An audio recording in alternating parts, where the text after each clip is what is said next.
Hi, I'm Meredith, the librarian for Psychology, Family and Human Services, and Early Childhood Education. This quick tutorial will show you how to find sources using PsycInfo. PsycInfo is the major article database for finding scholarly psychology articles. It's also part of the Combined Psychology Resources database search, so if you're using that database, this video should help. You can find the database on the library website by going to the Databases link under Shortcuts, then selecting the By Class tab, and Psychology in the drop-down menu. PsycInfo, or the Psychology Resources database, should also be available from the research guide for your subject area. Before searching, I brainstormed a bunch of keywords related to my research question. What impact do adverse childhood experiences have on executive function?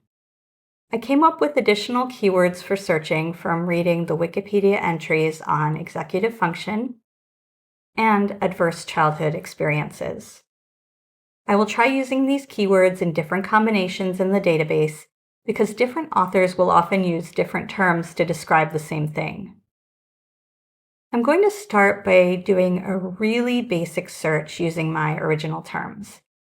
And I get some results, though only 29 articles come up, which seems small for such an important topic.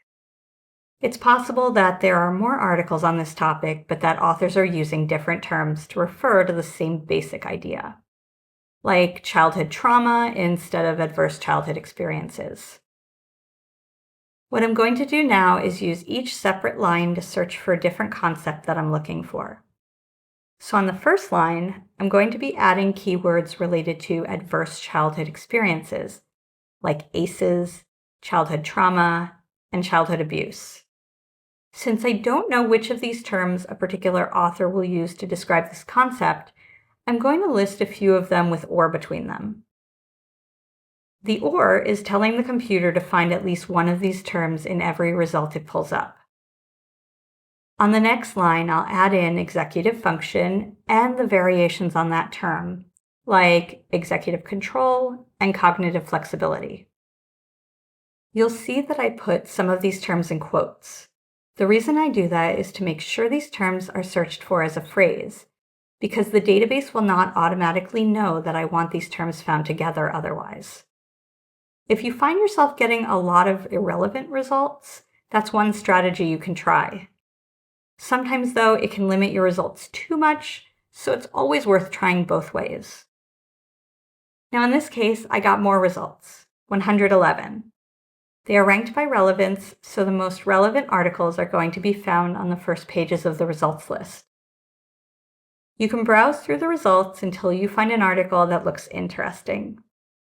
You'll notice that the article titles use variations on keywords I came up with, like adversity, executive functioning, childhood maltreatment, and executive performance. This one didn't come up in our original search because it uses the term childhood trauma, so this shows the importance of trying different keywords. When an article looks interesting, you'll see underneath it an expandable abstract or summary of the article. Reading the summary should tell you if the article is a good fit for your assignment. If it is, you'll see that you can access the article just underneath the abstract. You can also click on the little three-dot menu to the right of the title to generate the citation of this article in APA format using the Cite button. While the citation is usually correct, always check it against the article and what you know about APA format. You can also email yourself the article using the Share button. And if you ever get stuck in your searching, contact a librarian. We're happy to help.